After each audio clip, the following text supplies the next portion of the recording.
wanted to discuss today. The first thing were some questions about the unseen. So before I speak about those questions and give you some points, inshallah, to just clear things out tonight. When we talk about the unseen, we have to remember two things. Number one, it is part of our aqeedah, our creed, to believe in the unseen. As Allah subhanahu wa ta'ala in Surah Al-Baqarah, Allah Azza wa Jal, Alif Lam Mim, ذَلِكَ الْكِتَابُ لَا رَيْبَ فِيهِ هُدًى لِلْمُتَّقِينَ الَّذِينَ يُؤْمِنُونَ بِالصَّلَاةِ. The first characteristic, believe in what Allah has created, Allah has made it as unseen. Second point is, when we speak about the unseen, we have to understand that we only speak about it from the perspective of the Quran and Sunnah, because we can't see it, we didn't see it. So how do we know about it? From the Quran and the Sunnah of Rasulullah sallallahu alayhi wa sallam. So I wanted to maybe jump into the Ruqyah part more than the Jinn part. I know it was mentioned, and this what brought a lot of people in to just hear about Jinn because of the stories and all that. So let's just go together, inshallah, and answer some questions, and I'll make it brief, and then I'll jump into the Ruqyah section, inshallah, and what does Ruqyah mean, and how to prevent yourself and your children and others from the harm of the shayateen in general. No, brothers and sisters, that no one could benefit you or harm you except with the qadar of Allah. That is also part of the aqeedah. The Prophet ﷺ said to Ibn Abbas, as the hadith narrated by Tirmidhi and others, he said, Ya ghulam, inni muallimuka kalimat, I will teach you some words. And then he taught him, ﷺ, that to know that if all of mankind were to come together to benefit you, they won't be able to benefit you except if Allah decrees. And no one could harm you except if Allah subhanahu wa ta'ala decrees upon you. The pens have been lifted and the books are dried. Meaning the qadr is set. So no one could change that qadr. The other thing is that when we talk about jinn and their life and the stories about jinn, it shouldn't scare you. It should keep your heart firm, because they're just creatures that Allah subhanahu wa ta'ala has created, like all of us here. The only thing is we just don't see them, so we get a lot of false stories or exaggeration in describing them and what power and things like that, so people start getting scared. Alhamdulillah, so far you're 20, 30, 15, whatever age you're on right now. You've been living your life normal, alhamdulillah. The jinn have not done anything to you. They have not stolen you or take anything from you. They have not bothered you or harmed you in any way. So you're living normal life, okay? So after tonight, you should continue on with that normal life. Life shouldn't change. You go home and you be like, subhanallah, now we have jinn. Well, you've been having jinn all your life, and nothing changed. So it's good to know these things about them, so you clarify or you clear out any doubts.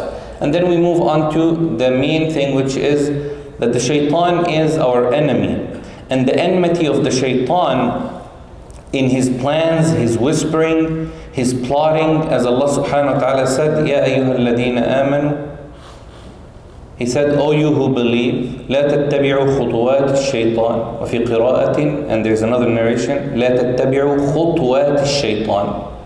The difference between the two recitation, the two qira'at, is that the first qira'ah said, يا أيها الذين آمنوا لا تتبعوا خطوات الشيطان. And the other qira'ah is خطوات الشيطان. Anyone know the difference between the two? Nobody's into the qira'at? Okay, no problem. The meaning, he said, لا تتبعوا خطوات. خطوات means the footstep. So don't follow the shaitan step by step. Okay? خطوات means what? It's a plural form of khutta, a plan. So Allah said, do not follow the plans of the shayateen or the plotting of the shayateen, and do not don't fall into their plans, and don't also follow their footsteps. Both are bad. If someone is following them step by step, that's a problem. And if someone falls into their traps, that's also a problem. إِنَّ الشَّيْطَانَ لَكُمْ عَدُوٌّ فَاتَّخِذُوهُ عَدُوًّا. Allah made it very easy. Shaitan is your enemy, so take him as an enemy. Okay, but then Allah subhanahu wa ta'ala said, إِنَّ كَيْدَ الشَّيْطَانِ كَانَ ضَعِيفًا. The plotting and the planning of the shayateen are very weak. So the equation here is very simple. The stronger your faith, your iman, your connection with Allah is, the weaker the shaitan is. The weaker your iman gets, the stronger the shaitan gets. So it's very simple. It's you. Okay? The more strong, the more connected you are, the closer you are to Allah, the farther you are from the shaitan. The farther you are away from Allah subhanahu wa ta'ala, the closer that you are to the shaitan. Easy to catch. Okay, so these things we cleared out Allah. We go into. I like to do some engagement. So if I ask you a question, feel free to answer. I don't mind, as long as you don't scream out or any. Just we answer. So let's go on with some to learn Jinn, and then the main focus should be the Ruqyah, inshallah.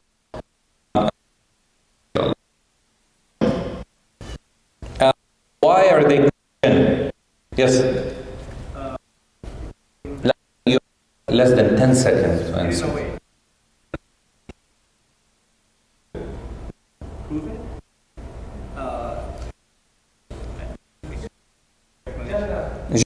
Very simple. This,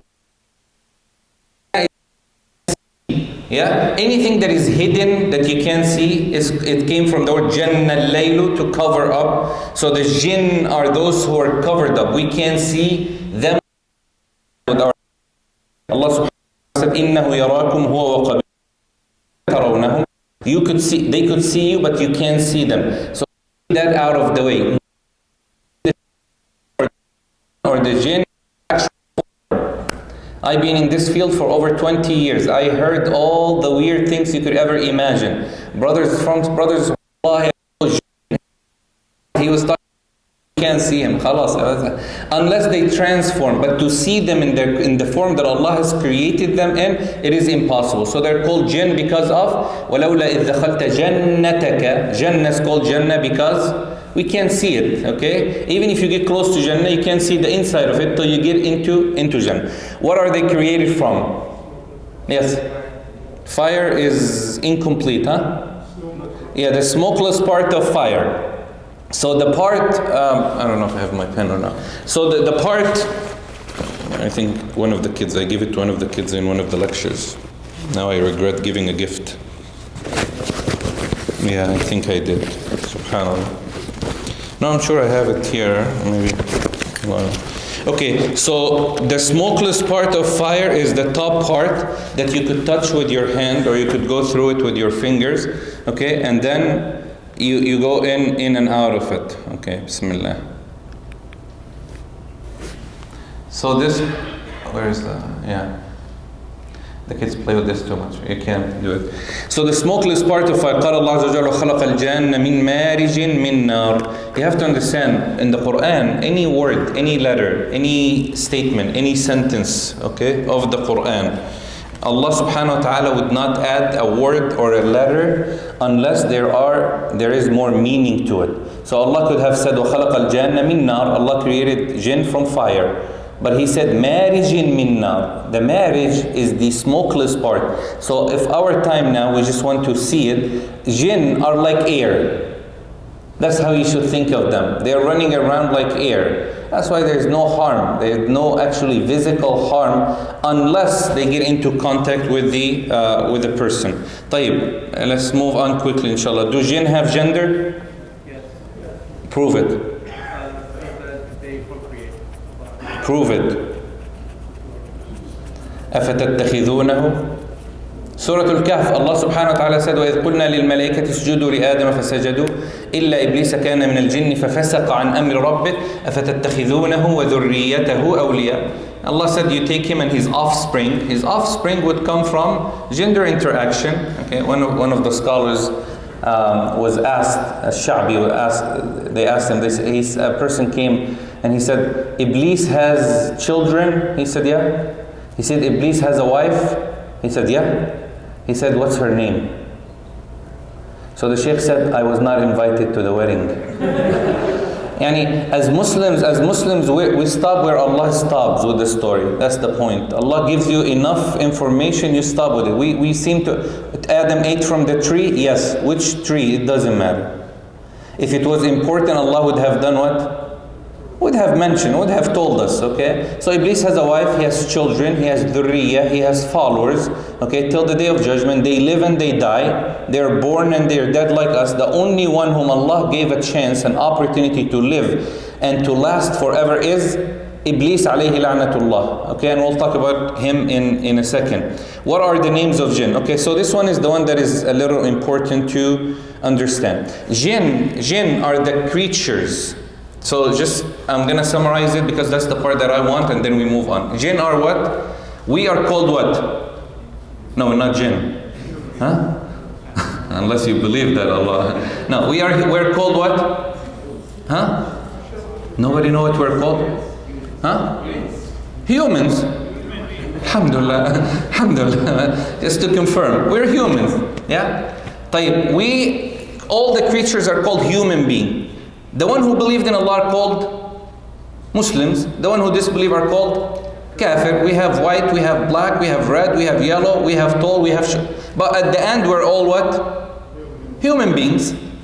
Jinn are like that. They are called Jinn. All of them. The creatures that Allah has created from fire. قال النبي صلى الله عليه وسلم, Allah has created Adam from the soil. Allah has created angels from the light. And Allah has created Jinn from fire. Okay? So they're called Jinn. The ones who believe in Allah, the ones who follow the command of Allah, the Quran mostly describe them with the word Jinn. So anytime you read the verses that talks about Jinn, you would find it related to believing. قال الله عز وجل قل أوحي إلي. How many people here memorize the Quran? Just, okay, ماشي. طيب. Allah said قل أوحي إلي أنه استمع نفر من الجن. Muslims. وَإِذْ صَرَفْنَا إِلَيْكَ نَفَرًا مِنْ الْجِنِّ. So Allah, when Allah, overall, say 90% of the time, when Allah mentioned the word jinn in the Quran, He's referring to Muslims, believers, okay? Now the ones who disobey Allah are called shayateen. So shayateen are those who rebel against Allah subhanahu wa ta'ala, or we call them the devils. Okay, so listen to this question and answer quickly. Every shaitan is a jinn or every jinn is a shaitan?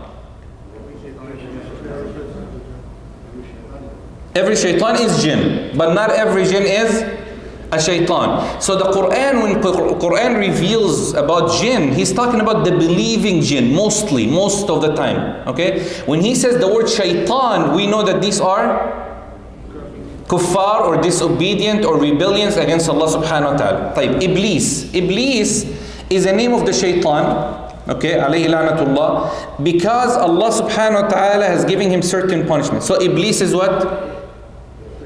No? Iblis is jinn. When he disobeyed, he became a shaitan. And then he became the leader of the shayateen. That's the process. So Iblis was never an angel. He was with the angels, worshipping Allah subhanahu wa ta'ala. And he was one of the top worshippers. That's why Allah elevated him to the level of angels, with them. But he's not an angel. He's a shaitan. So when he disobeyed, or he's a jinn, when he disobeyed, he became the shaitan. There were shayateen on earth. They are the rebellions shayateen. When they got kicked out of Jannah, Iblis came out and he led this group of rebellions against Allah subhanahu wa ta'ala and human beings. So now you understand how the connection started. So that's Iblis. So shaitan, we know what a shaitan is. Shaitan is it comes from the verb destin, or to be away, or to, the anger of Allah subhanahu wa ta'ala is upon them. Ar-Rajim is a characteristic of the shaitan, okay, the ones who are expelled from the goodness or the mercy of Allah subhanahu wa ta'ala. Now that number 5 is the most important, okay. Qareen, we hear this most of the time. How many qareen do you have? 2. Yeah? No? 1? 3? I don't know how many you have. The brother said 2. Allah, 1. Well, Allah subhanahu wa ta'ala in Surah Qaf, He said, وقال قرينه ربنا ما أطغيته ولكن كان في ضلال بعيد قال لا تختصموا لدي وقد قدمت إليكم بالوعيد ما يبدل القول لدي وما أنا بظلام لا first one وقال قرينه هذا ما لدي عتيد ألقي في جهنم كل كفار عنيد مناع للخير معتد مريب الذي جعل مع الله إلها آخر فألقياه في العذاب الشديد. 1 قرين. قال قرينه ربنا ما أطغيته ولكن كان في ضلال. So we have 2 قرين. You have a قرين from the angels and you have a قرين from the shayateen. Now the angel قرين is an angel that orders you to do good, advises you to do good, tells you to pray, tells you to fast, tells you to be a good person. The قرين of the shaitan is the problem. قرين of a shaitan is assigned to you from the moment you're born till the day you die, and he lives after you. Okay, understand that part? So your qareen, what is the first thing that your qareen does to you as an enmity? Is that when you are born, your qareen arrives, he stabs you or he hits you or he punches you into the stomach very strongly that you shout out, you start crying. قال النبي صلى الله عليه وسلم, the Prophet صلى الله عليه وسلم said in the hadith, every son of Adam is punched by his shaitan and he screams out crying when he is born except 2. Anybody know them? Huh? Isa and Maryam. Why? Because Allah subhanahu wa ta'ala said, what did she say? The ayah first, the ayah in Arabic first. قالت إني أعيذها بك وذريتها من الشيطان الرجيم. Oh Allah, I seek refuge in you from the shaitan. Yani to protect her, Maryam's mother, she said about Maryam when she gave birth, to protect her, Maryam, and her offspring from the shaitan. Who is Maryam's offspring? Only Isa. If there was other children, they will also be protected. So Maryam and, I'll tell you a joke about this, just to make things easy for tonight. We don't want to talk about Jinn. When I was born, they said that I didn't cry out. Okay, so they all thought I was dead. So the doctor came late, and he was like, "No, he might not be dead." So he flipped me around. Okay, and then they woke me up somehow. I'm not gonna tell you what he did. He slapped me somewhere. Okay, so I shouted. So my father was telling me the story, and I said, "Subhanallah, maybe my qareen was late in traffic." Just, But everybody goes through this process, and this is the first enmity. This qareen lives with you. What's the big deal? So what? The problem with the qareen is that he knows everything about you, from what you do to what you hide in your heart. So your qareen is like your partner that could expose you. That's why if a person goes to a magician, for example, sometimes a person goes to a magician, the magician asks for the mother's name, for your name and your mother's name. And the reason for that, of course, because they believe that all human beings are bastards. That's literally mentioned in the books. So they believe we're children of zina. They don't approve our marriage. Anyway, so what happens sometimes that when the person comes in, this magician or fortune tellers or palm readers, they could tell everything about this person that took place in the past. How do they know this information? Your qareen. Your qareen is the easiest to betray you. For a lollipop, he will do it. And I'm serious, I'm not joking. Your qareen is willing to be bribed to sell you out easily. So he will come, like now, and I want you to picture this. You go to someone and you tell you what's your name, what's your mother's name, you tell them, so he tells you everything that took place from the time you were born till the time you came to him and why you came and so on. People are surprised, like how does he know these things? Communication between magicians and jinn happens in very quick way. Nowadays, if you take your phone right now and you send a one-page message to your friend on WhatsApp, okay, and you hit send, how fast does it get to him? Milliseconds. That's how the information transfers. So your qareen comes, they bribe him with whatever, he tells them everything about you. So the problem is you're living with this qareen, there is no escape out of him. Even after your death, they might be alive, and some of them they die when you die. It varies. And that's why in Egypt, in the old days, I've seen this myself, the magicians used to bring a little child, and this is called the children, or the palm reading, the children palm reading. They cover them with a piece of cloth like this. Okay? They read certain words, and that child, they tell him to hold something in their hand, and then they will say, do you want me to bring the spirit of your father to talk to you? So the person will close their eyes, and then when they open it up, they see their father standing right there. So when you see your father, like a father who passed away, people are shocked. They're scared. So not to think that they're shaitan, he will tell you, hold on, talk to him. So you talk to your father. He tells you things that happen between you and him. Only you and him knows. Who is this that comes out as a spirit? Is the qareen of the father who's still alive. They bring him to imitate the father and tells the information. So what people used to do is like, mashallah, this guy knows a lot. He could bring my father, he could bring my grandfather, and they use it for, wallahi, they used to use it in Egypt for inheritance, for lost items, okay, that your father buried somewhere, or gold that he hid in somewhere, and all this. And they used to believe these magicians. So when you believe them once, you're gonna go back and tell them and ask them about other things. And the Prophet ﷺ said, and this is just a side note, and take it from me, fortune tellers, magicians, palm readers, horoscope, reading it, looking into it, all these things carries the same ruling. And there are two rulings to it. They both are bad, but one is worse than the other.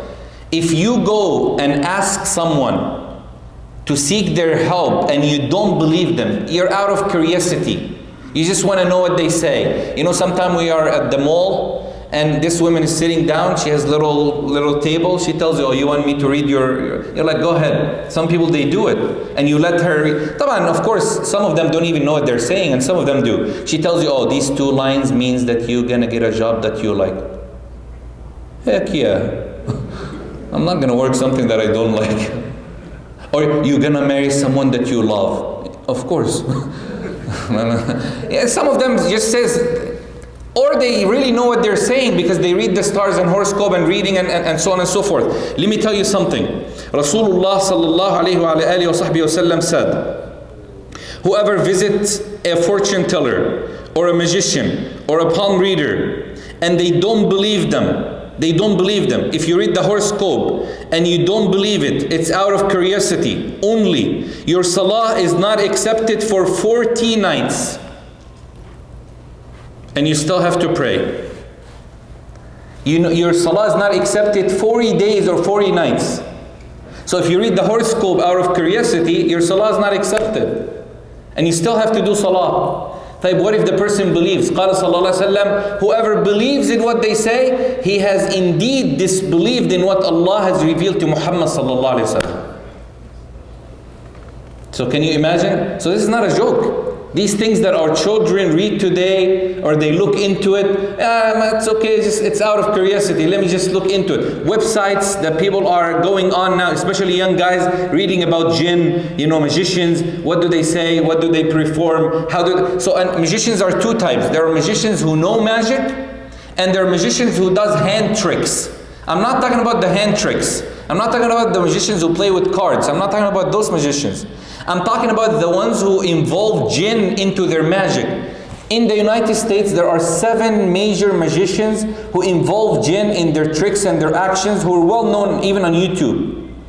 And those are part of a big branch called the Magicians on World, and they choose like 5 magicians and they meet every year and stuff like that. Those are the ones. And nowadays, magicians don't dress like before, those crazy pictures with like the turban, and they look nice today and they're wearing suits and they're good. So the young guys will be like, what's wrong with this? This is normal. This is not normal. This is kufr. Learning magic in itself for a benefit or a harm is not permissible. Acting upon magic is haram. Okay? So learning magic itself is not haram, which we should avoid, but practicing those magic is haram. Back to where we were. The qareen. The Prophet ﷺ said in the hadith narrated by Abu Hurairah, he said, the believing qareen and the disbeliever qareen have met. And they spoke to each other. The believer, meaning the qareen who's staying with the believer, because everybody has a qareen. Even Aisha radiallahu anha, in the hadith narrated by Imam Bukhari and others, she said when she ran after Rasulullah sallallahu to Al-Baqiyah, and she saw that he was, she thought that he went to his other houses or his other wife's house. So when she got to him, she saw him at Al-Baqiyah, she came back running. So anyway, he came into the room, he saw her, she was breathing very loud, so he knew that it was her. So he said, were you the shadow that I saw walking in front of me? Did your qareen, أجاءك شيطانك, your shaitan came? طبعا Aisha radiallahu anha was very clever. She's a very, sisters, you should be like Aisha inshallah. And you guys should be like Muhammad sallallahu alaihi wasallam. Don't just be, oh, we want her like Aisha. No. She was clever in a way that when she saw that the Prophet would get angry at her and then he will start talking about it, he said, so your shaitan came to you? She said, do I have a shaitan? She just wanted to shift the talk to something else. Our wives said that you go home, you're tired. What's wrong? Like, I'll talk to you later. No, what happened? Khalas, inshallah later. Oh, but why? Anyway, let's not get into this. Is not a counseling right now. But so she said, do I have a shaitan? He said, yes. He said, everybody has a shaitan. She said, oh, even you? He said, yes. لكن الله أعانني عليه فأسلم أو فأسلموا. طبعا the narration in the hadith, what I believe is more accurate is فأسلموا. The grammar does matter. Aslama means that Allah helped me that he became Muslim or he surrendered. Shaitan doesn't become Muslim. Khalas? Qareen is not going to become Muslim. But the Prophet said that I am saved from his harm. So Allah protected me from his harm. One of our mashayikh was giving a lecture, and those people, subhanAllah. The Shaykh was saying in the lecture, he said, you want to get rid of the shaitan, especially in the masjid. The brother, everybody's looking at the Shaykh. He's like, when you come inside the masjid, you step with your right or with your left. And then you say the dua, the shaitan runs away. And then he comes back.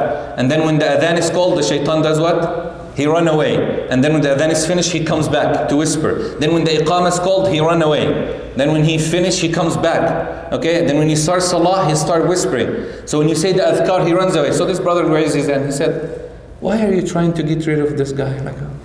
Let him listen to your lecture. Maybe Allah will guide him. And we try to get him away. Shaitan is not going to be guided. Allah has decreed upon the shayateen in that form. Okay, so the qareen of the believer said he was wearing a rusty clothes, messy hair. He's looking very skinny, very weak, not in a good look. So the shaitan of the disbeliever, mashallah, good belt, good clothes, nice hair, nice bodybuilding, nice smell. So they're talking to each other. The qareen of the believer says to the disbeliever, the disbeliever asked him, he said, why do you look like that? He said, no man, I'm assigned to a person. This is hadith Bukhari and Muslim. This is not, Rasulullah is explaining. He said, I'm assigned to a person. When he eats, he says Bismillah. So I don't eat. When he drinks, he says Bismillah. So I don't drink. When he wears his clothes, he says Bismillah. So I don't drink. I don't wear clothes, nice clothes. When he rides his car or his bike or whatever, he says Bismillah. So I walk and he rides. So he said, look at me. Like I'm hired with this guy. He messed my life up. The disbeliever, he said, oh good, I am with someone, he doesn't care. He eats, he doesn't say anything, he sleeps. So I eat with him, I dress with him. This hadith in Bukhari, Rasulullah explained that the situation here is you are able to control your qareen.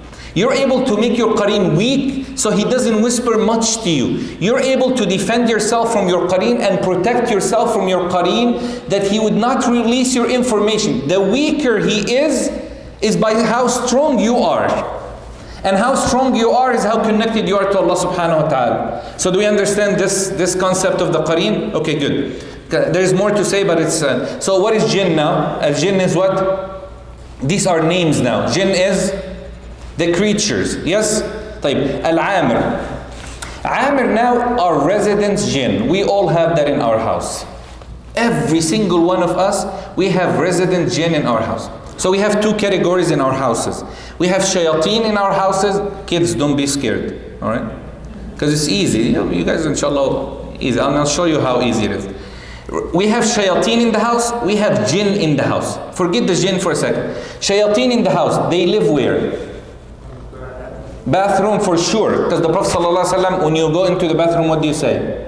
Allahumma inni a'udhu bika min al-khubuthi, that's the male, wal khaba'ith, female of the shayateen. That's another proof. So when you say that dua, the Prophet ﷺ said Allah will cover or will make a shield between you and jinn or shayateen. They won't see you.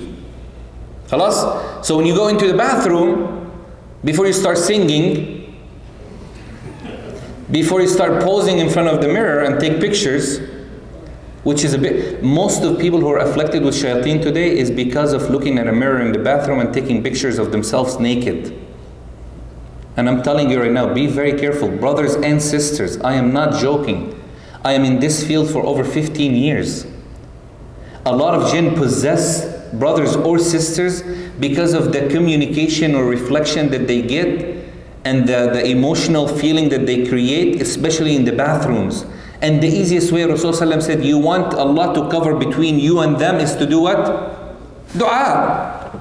Very simple. Even if you're inside the bathroom, as long as you're not sitting on the toilet itself, and you're inside the bathroom closer to the sink or in the shower, you forgot to say Bismillah, khalas, you took your clothes off, you're going to take a shower. You could say it silently, Bismillah, Allahumma inni a'udhu bika inside of you. You don't have to say Bismillah, Allahumma, you don't need to do that. But you could say it to protect yourself. Be very careful of that reflection. So bathroom, where else do they stay in the house? Shayateen, huh? Water pipes. Very good. Most of us, we turn on hot water in the sinks without saying Bismillah. Almost 20% of the people that I have read to who are possessed with jinn is because of a revenge to a harm that they cause as a human being.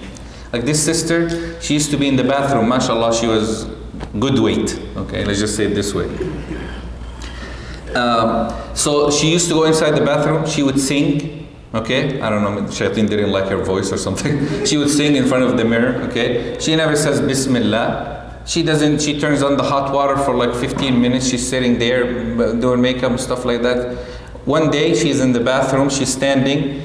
The curtain, the bathroom curtain, the shower thing was closed. So a shampoo dropped from inside. When a shampoo dropped from behind a curtain, the only thing she thought of was what? Jinn. Shayateen, okay? So when the thing dropped, she dropped on the ground. So she passed out. So when she passed out, she fell on a jinn. That was the case that we're reading on. So when we read, one of the few things that the jinn mentioned, first is the harm that you could imagine,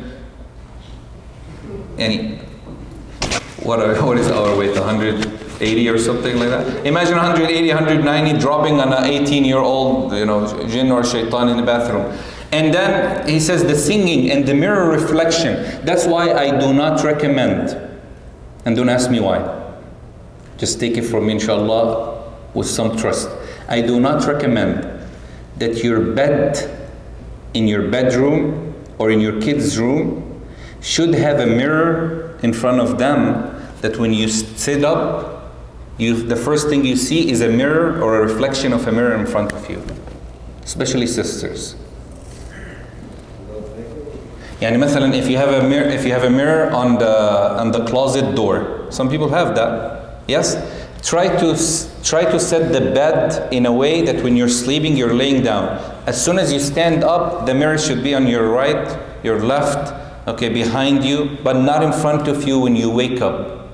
And do not spend, especially sisters, most of your time in front of the mirror for no reason, unless you need to or you have to. One of the most afflicted of today's possession is because of that. Young brothers, how many people you see on Instagram, Facebook, and all the other, they're taking pictures, selfie of themselves with their muscles, mashallah, because they work out. Where do they take those pictures? In the mirrors, in the bathrooms. Very dangerous. Wallahi al-azim, you don't think I'm joking. I'm giving you experience of years. The jinn, female and male jinn, could be attracted to the individual through the reflection of a mirror, especially in bathrooms areas and areas like that. So be extra careful and extra cautious. The whispering that you get and the distraction that you have in whatever, you might not be possessed, like 100% possessed, but those harm came because of that. So the awamir. So when you turn on the hot water, what should you say? Very simple, Bismillah, that's it. Before you pour on, like sometime we have, we boil, this is the only thing I know how to cook. I boil eggs. It's not even cooking, but okay, you take the hot water and you pour it into the sink. All you need to do, before you do that, do what? Bismillah. You blow and say Bismillah and then pour it. When you throw in the garbage areas where the shayateen are staying, or when you're going to the dumpster. That's why no one should scare, the prank, not the prank calls, but the pranking, you sit next to the garbage and you get up in the middle of the night to scare your brother or something like that. Don't ever do that, okay? Because those could cause possession of the jinn or reflection of a jinn to harm the person as a revenge, or to take back from a person as a revenge, or for other reasons. So these are the shayateen. Type awamir are what? Awamir are residents jinn. They live in our houses, whether they are Muslims or they're non-Muslims. But they do not interact with us unless we trigger them to interact. So some of the ways to trigger the jinn in your house to interact is playing music in the house. Main cause. The main cause. They love music. Let me tell you right now. Okay, you play music, you're attracting the attention of the resident jinn. Resident jinn, by the way, jinn, a concept. Jinn do not like to interact with human beings like human beings do not like to interact with jinn. They don't. So why is there harm out there? Leave magic on the side, because magicians and magic, this is like a job. They do it as a job. So they have to harm you because they're paid. I don't have time to talk about this. Inshallah, I promise if we come back again, we do a full workshop on that magic and all that. But they will come. The jinn who comes into the house, like sometime you see a shadow in the house. Kids hear voices. You hear things, of course. When you see shadows and you hear voices and all of that, I'm talking about excessively. Not just one time, or you heard it one. I was in one of the states. I'm not going to say where. Alhamdulillah, I was able to control my tongue this time. I was one of the states. I was talking about jinn and with possession and that. Okay, this person came to me, to my room around 12 o'clock, to my hotel. Biggest mistake, I used to tell people where I live. That's the problem. When you go visit, you don't say. Anyway, he came, he knocked on the door. I got up, mashallah, with my shorts and my t-shirt. Normal human being, okay? Not a shaykh, nothing. I opened the door, he's like, help me out. I said, what's wrong? He said, I have jinn in my house.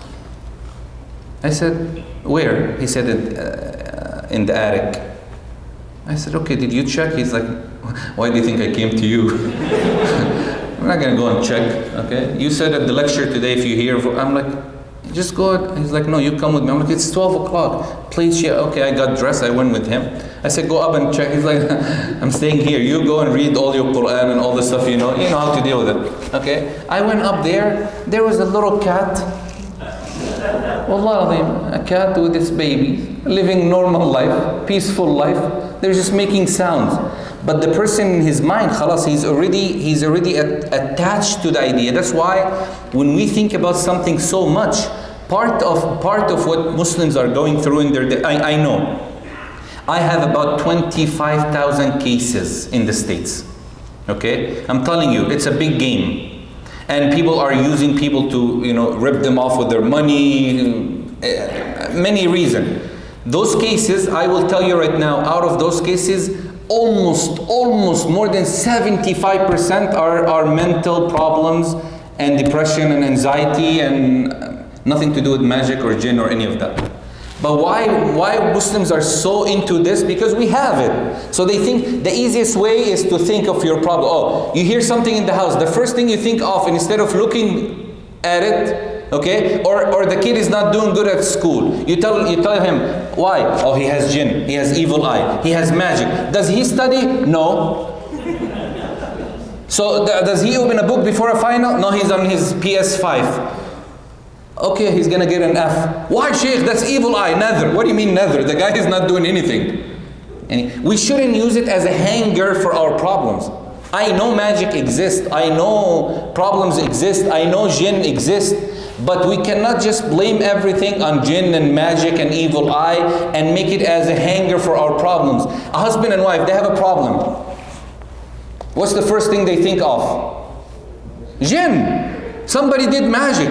You're like, have you went to a family counselor? No, we don't need it, we have magic. Who did it for you? Back home. Have you been back home? No, never.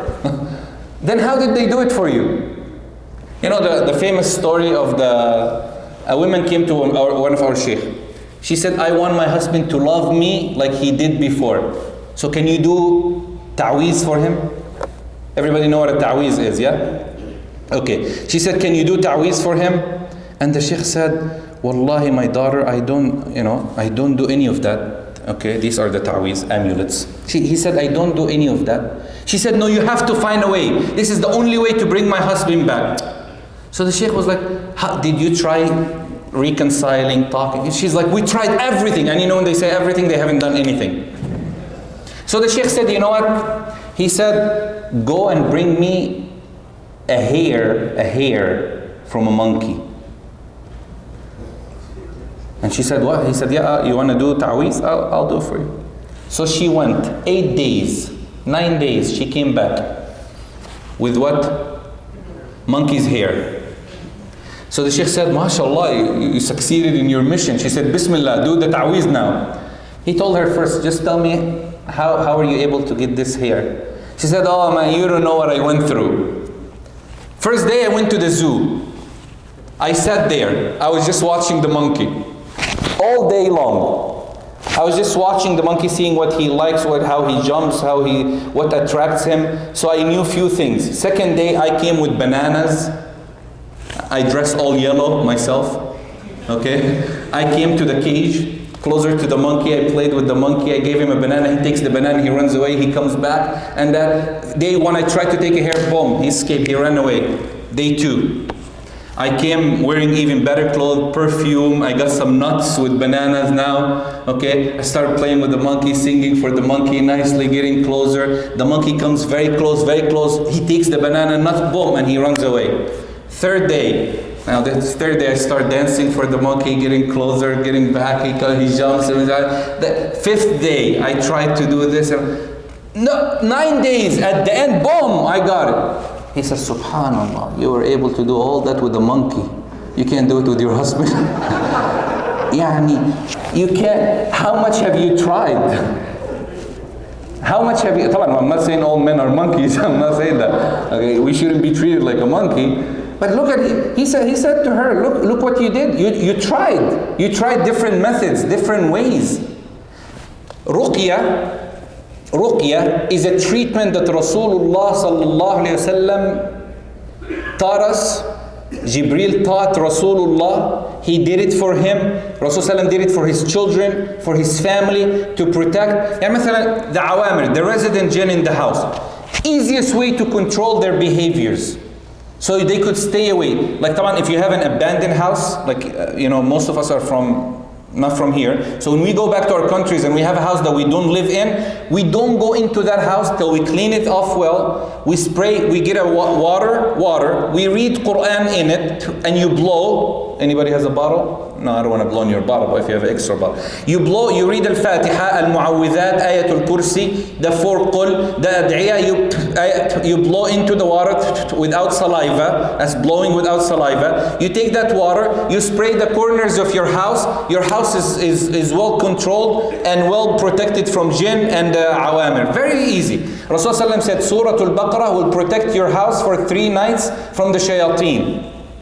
And when you enter your house and you say Bismillah, shayateen leaves and they say we can't stay tonight, and they come back for when you have dinner or you have food. When you say Bismillah, shayateen says we know no dinner and no stay. So they leave. How simple it is. Simple actions. So the awamir in the house, easy way. If you feel there's something different in the house, or you feel there's something going in the house, clean the house well. If you don't find ta'weez, like the ones I showed you, if you don't find any of these things in your house, okay, and you feel like something is wrong in the house, make sure there's no pictures hanging on the wall, for example, like figures of animals or human beings. Make sure that, nobody plays music in the house, especially loud music in the houses. Make sure that your house has Quran, that at least Surah Al-Baqarah every 3 days. If all of this is happening and you still have a problem, get water, spray the corners of the house every 3 days. Within 15 days, these jinn and shayateen, if they are resident awamir, they will disappear. Very simple. We have the problem and we have the cure. And Allah subhanahu wa ta'ala revealed the Quran, وَنُنَزِّلُ مِنَ الْقُرْآنِ مَا هُوَ شِفَاءٌ وَرَحْمَةٌ لِلْمُؤْمِنِينَ. If you're a true believer, Quran will be a cure for you and your children. It will be a protective method, inshallah Rabbil Alameen. So these are the names of jinn. I'm not going to talk about the rest because but anyway, the Ammar is the one that the spirit jinn are the ones that are assigned to children. That's why it's easy. Rasulullah sallallahu alaihi wasallam used to do ruqyah for Al-Hasan and Al-Husayn. What time is Salah? طيب. Can we make adhan and iqamah at the same time? Fine. طيب, alhamdulillah. طيب, alhamdulillah. So Rasulullah sallallahu alaihi wasallam used to take Al-Hasan and Al-Husayn and he used to do ruqyah on them with Al-Mu'awwidhat, with Ayatul Kursi, and he would wipe over their body with it for protection all day. When you leave your house, you make the dua that the Prophet sallallahu alaihi wasallam taught us. Whoever leaves his house and says Bismillah, Tawakkalna ala Allah, wa la hawla wa la quwwata illa billah. How easy is that? Bismillah, Tawakkaltu ala Allah, La hawla wa la quwwata illa billah. An angel will be with him saying, you are guided, you are protected, you are saved from all harm. Simple dua. We make things very complicated for ourselves, and they are very simple adhkar, morning adhkar. Whoever says La ilaha illallah wahdahu la sharika lah, lahul mulk wa lahul hamd wa ala kulli shay'in qadir 100 times a day in the morning, he is protected from poison and magic. Yani if a person gets food poison that day and he says La ilaha illallah 100 times in the morning, no food poison today. Even if he eats food that has poison.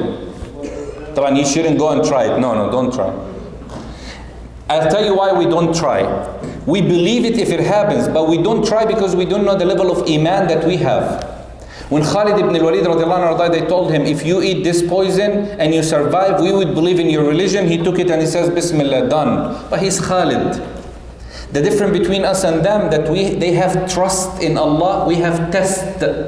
You see the difference? Trust is 4 words. T-R-U, what? No. 5. T-R-U-S-T. Test, T-E-S-T. Yeah? Trust, that's Sahaba. Test, that's us. Ma Zamzam, water of Zamzam. How many here have went to Hajj and Umrah? See, mashallah. We go Hajj and Umrah, we spend 3,000, 4,000, 5,000, 7,000, we come back sick. Why? Isn't Zamzam a cure? Yes, it is a cure. For who? For the one who believes. But we take Zamzam, we're like, yeah, inshallah, Bismillah. We in our heart, it's not the same as someone taking Zamzam and Bismillah. Ibn al-Qayyim says, I complained from stomach pain for over months.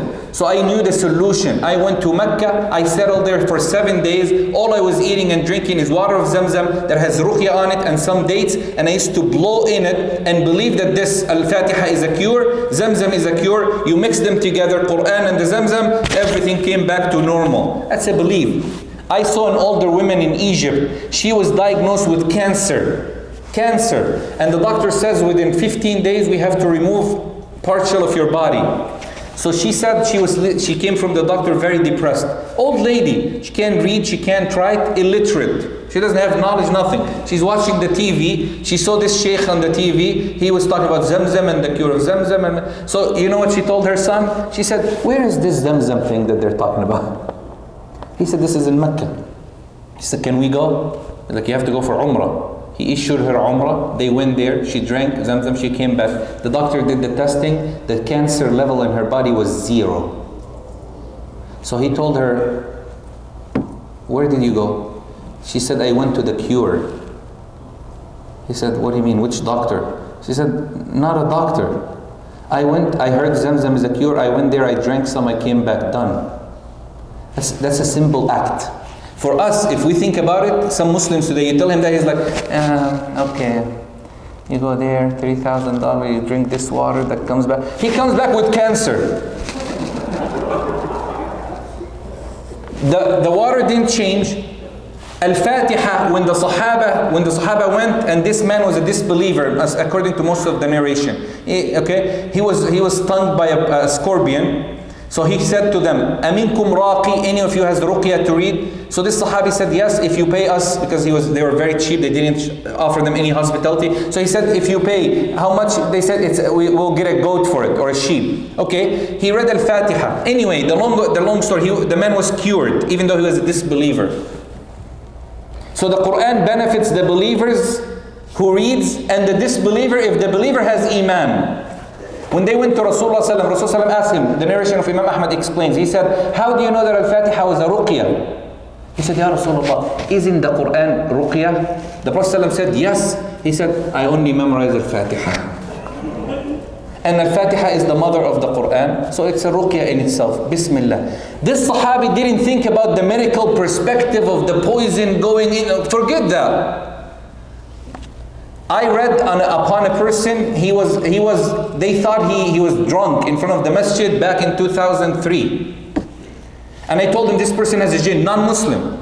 White, young American, he used to walk by the masjid, they thought he was like always drunk. And I thought that he had jinn. When I read on him, we took him to the masjid. It was Masjid Tawheed. Masjid Tawheed is like more like a lot of brothers with beard and imam. And so this person, we took him downstairs. I was reading on him for like almost an hour. He passed out. Then he woke up. You could imagine, this was after September 11. He woke up, he opened his eyes. He saw all beards. He's like, Ashhadu an la ilaha. He knew he would be killed, He's like, what's going on? Why am I here? And we were like, no, you passed out in front of our mosque. We got you here. So he's like, can I leave, please? And you could imagine what he was thinking about seeing all these guys with mashallah. So he said, this is the only time that I have ever felt good.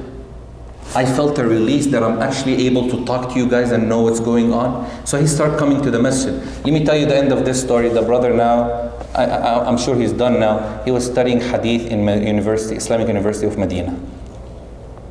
Became Muslim because of ruqyah. He said this is the only cure that he ever got.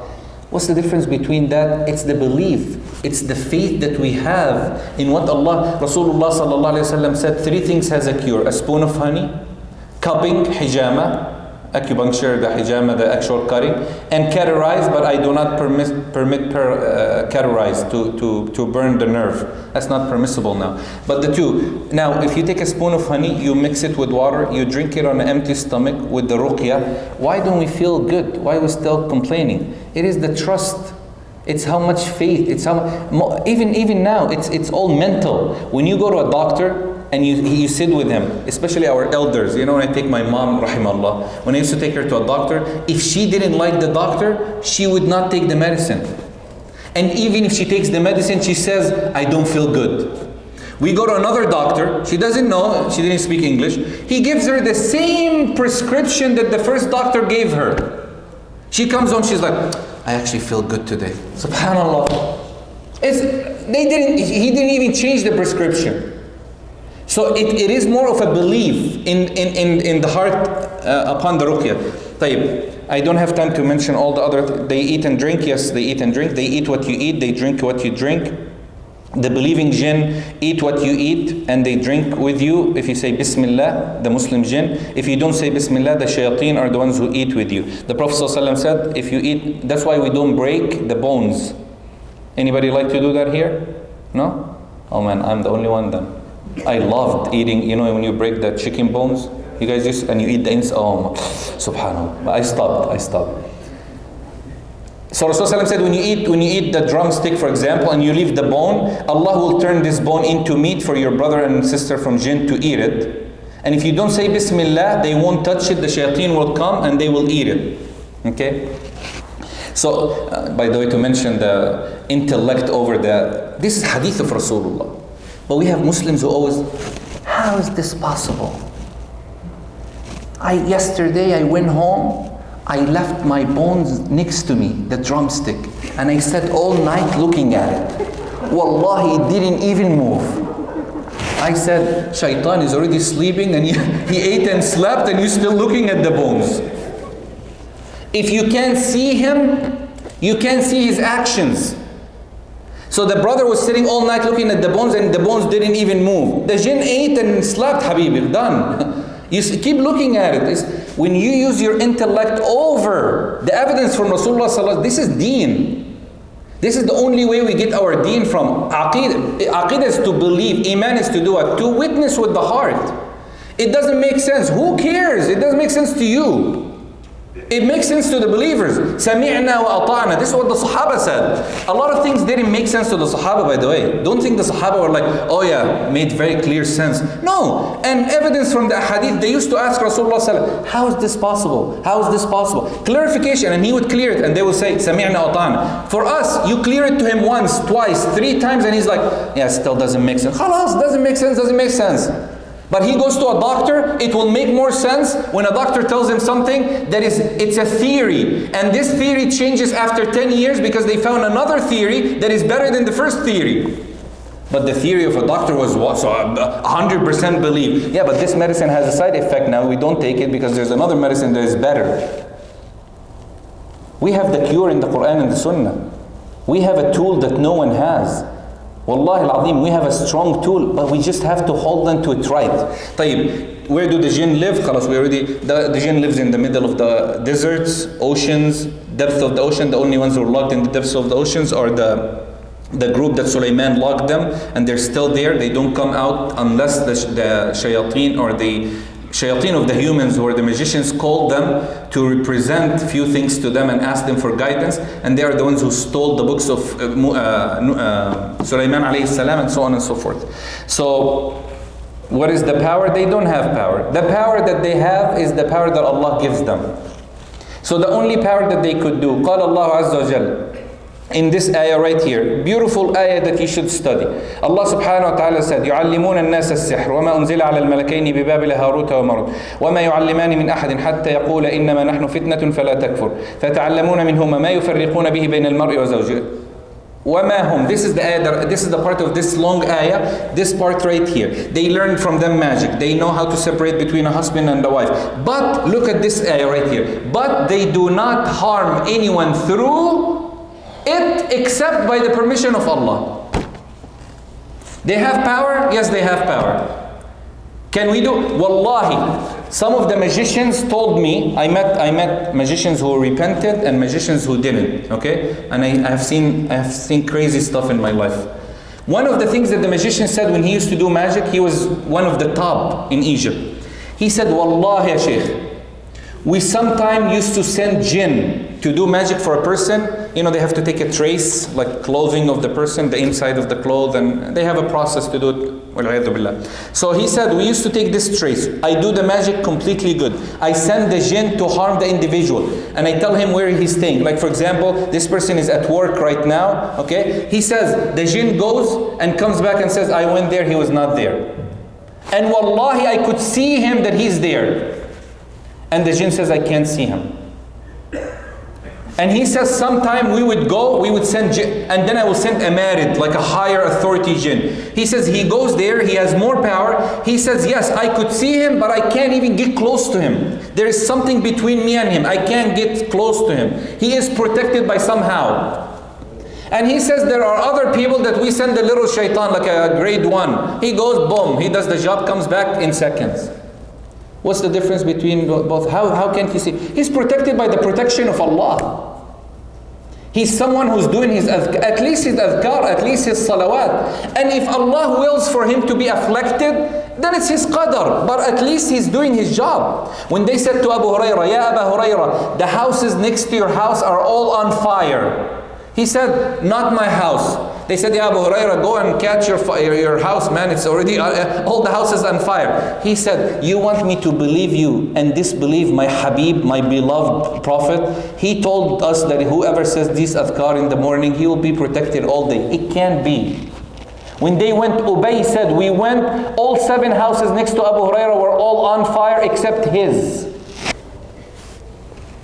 This is not jinn, this is not shayateen. These are angels protecting the individuals. When you leave your house and you leave your kids in the house, don't worry about them. If you're leaving to salah, Allah is the one who promised to take care of them. But Allah takes care of who? The ones who are closer to Allah. The ones who are... When you come a step closer to Allah, Allah subhanahu wa ta'ala comes closer to you. Allah is more happy with you coming back than you being happy to return. And He doesn't need any of us. طيب. 6 minutes? خلاص طيب. Inshallah, we'll wrap it up. I don't know if they like it or not. We have another workshop to do for the magic, and I wanted to show them. So, can jinn transform? Yes, they transform. And the main thing that I want to teach you from that is that they transform into objects. And when they transform into objects, they are controlled by those objects. Meaning, if they transform into a human being, then they are now a human being. But they don't transform into a human being or a dog. They transform mainly into 3 objects. Mainly. They could do, some of them, not all of the jinn could transform. To transform, they have to learn a spell. Like they have to say certain, how many of you guys watch Cinderella movie? Everybody, raise your hand. Come on, don't be shy. We all did. Okay, but I know, astaghfirullah now, brothers. You can't smile, you can't do anything. It's awra to smile you grow your beard. We all did at a certain point. Our kids did. In a Cinderella movie, when I was reading in the books of magic, the sentence that the old lady was saying, abracadabra, I'm not going to say the rest. She actually said it wrong, by the way. She flipped the wording. This sentence is written word by word in the books of magic as a spell of transformation. When I searched it up and I went through a lot, like I was deep into this topic, I found that 3 of the main writers in Disney movies are magicians. And they're presenting magic almost in every Disney movie for our children to make it the norm. So when the children watch the movies and they grow old and they hear that magic is wrong, magic is bad, magic is haram, the only thing they think of as magic is what? Is the movies that they watch. They're like, why is it haram? Why is it wrong? It's a good thing. It's a movie. It's a movie.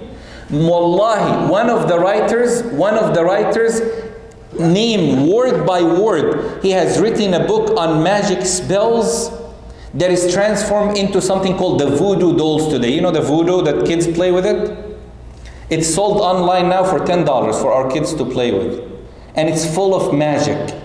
And they say these magic spell, abracadabra, and they play with it and they joke in the house and they think it's fun. All of these things are a lead to the harm that is coming for generations to move on. So yes, they could transform, and they mainly transform into humans. Abu Hurairah, radiallahu anhu, there's 2 hadith. Hadith Abu Hurairah and Ubay ibn Ka'b. When Abu Hurairah, he caught the man stealing the sadaqah, and Ubay caught the man stealing from his zakat. Remember that story? Yeah? When Abu Hurairah caught him, day 1, he said, oh, I have children, please let me go, I am poor. Abu Hurairah said, okay, take what you stole and leave. He left. Rasulullah said, what happened with your friends last time? He said, Ya Rasulullah, I told him, he said, I have family, so I let him go. He said, he will be back. Second day, he caught him again stealing. He said, didn't I get you yesterday? He's like, I'm sorry, but my kids are home. So he let him go. Rasulullah said what? He will come back. Third day, in the third night, he said, Ya Abu Hurairah, you don't want me to come back? Let me teach you something. And he taught him Ayatul Kursi. When Rasulullah, he said, Ya Abu Hurairah, what happened to your prisoner last night? He said, I let him go and he taught me Ayatul Kursi to protect me. Rasulullah said, you know who have you been talking for 3 nights with? He said, who? He said, that's a shaitan. So when Abu Hurairah caught him, why didn't he disappear? Why didn't he just vanish? Why didn't he change into a cat? Because he has to say a spell. And he might not know the spell of returning. Or he didn't have time to say it. So some of them don't just disappear and appear and things like that. Like it's the Sahabi, when he came into the house, so they transfer Hadith Ubay ibn Ka'b, when he caught the man, 3 days, he said to him, listen, if you don't let me go and you harm me, my tribe is going to take revenge. So Ubay ibn Ka'b said, and Hadith in Sahih Muslim, he said, take revenge from who? He said, from you. He said, who are you then? So he took his clothes up. He lifted his clothes up and he saw goat feet. So the man was talking to Ubay, and he had a goat feet. So Ubay said, oh, now I know who you are. And he left him alone. Okay. When the Sahabi came, they transferred into black dogs. The Rasul said most black dogs are shayateen. Yani shayateen means devils, or shayateen are like the worst of dogs, the black dogs. They transform into snakes. Okay, mainly. So when you see a snake, let me teach you this sunnah because we didn't have time to get into the ruqyah. Will I come back ever again, inshallah? Inshallah. So Rasulullah said, when you see a snake, what should you do? If you could run away, run away. Khalas? But what if the snake is like in front of your house? You give him a warning? Yalla, bismillah, issue a ticket. What do you mean give him a warning? Talk to him? How? Huh? What's the dua? طبعا talk to him, you don't go there and say Assalamu alaikum, snake, how are you?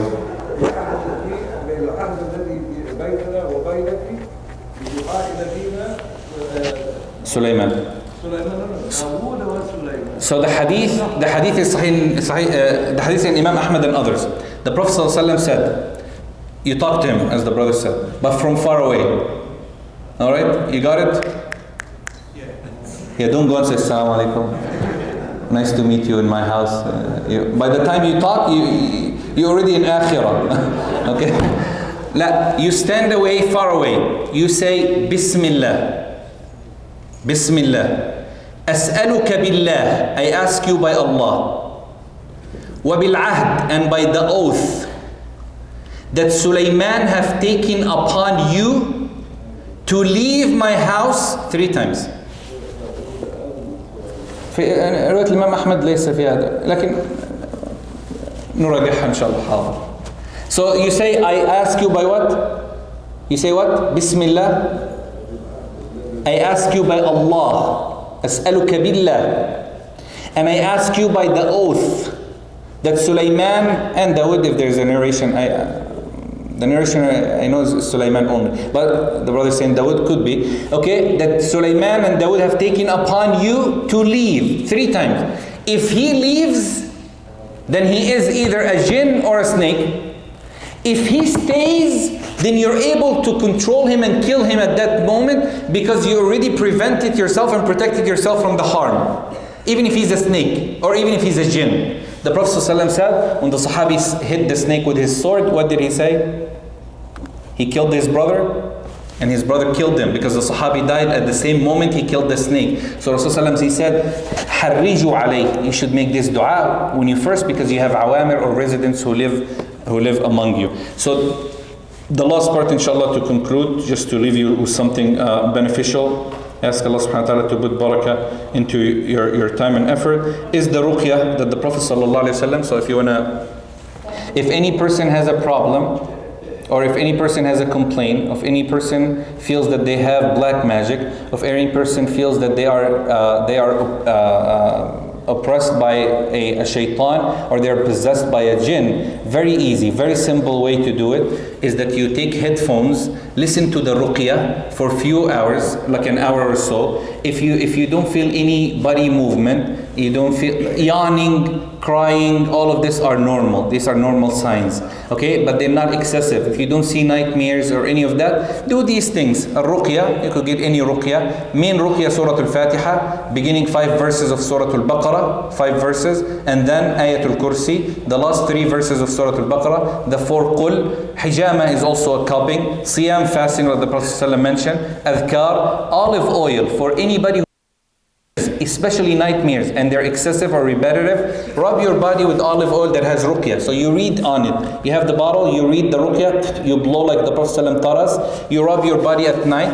When you wake up in the morning, take a shower with the water that you have read on, okay, for a few days. Drink from it, if Zamzam water. Black seed is a cure. Rasulullah said, he said it's a cure for everything except death. Honey is one of the cures. So use these things if you feel that you're afflicted. If you feel that the symptoms are growing or they are causing more harm, or you can't control them, or they are going out of control, find someone who does ruqyah for you, but be careful of many of the ruqah nowadays that they have to be doing it according to the Quran and the Sunnah. Inshallah, the next time we'll go deep into thousands of other topics that we having spoken about and mentioned. So all these things we have to to be careful of the sihr and the magic and the things that the Prophet ﷺ have warned us from. All these things I have collected myself and seen, palm reading and all of that. Prevent any of that, brothers and sisters, young brothers and sisters, or reading websites that talks about magic or jinn or possession or palm reading or horoscopes. Please be extra careful, because you're attracting the jinn to your life. You're attracting shayateen to your life when you do these things. And main reason that the shayateen will come in is like when you trigger them, when you read about them, when you look into it, when you want to investigate and search, they will come and say, like, what do you want? They'll be in your life. So just prevent yourself from being Quran. You have Quran, the recitation of Quran, Surah Al-Baqarah, adhkar every day. We ask Allah to protect you and your community and your families. We ask Allah subhanahu wa ta'ala to put barakah in your time and your effort. And inshallah, the next time we'll go deeper into the ruqyah and magic and how magic works and all of that, if Allah wills. وصلى الله على نبينا محمد والحمد لله رب العالمين. بارك الله.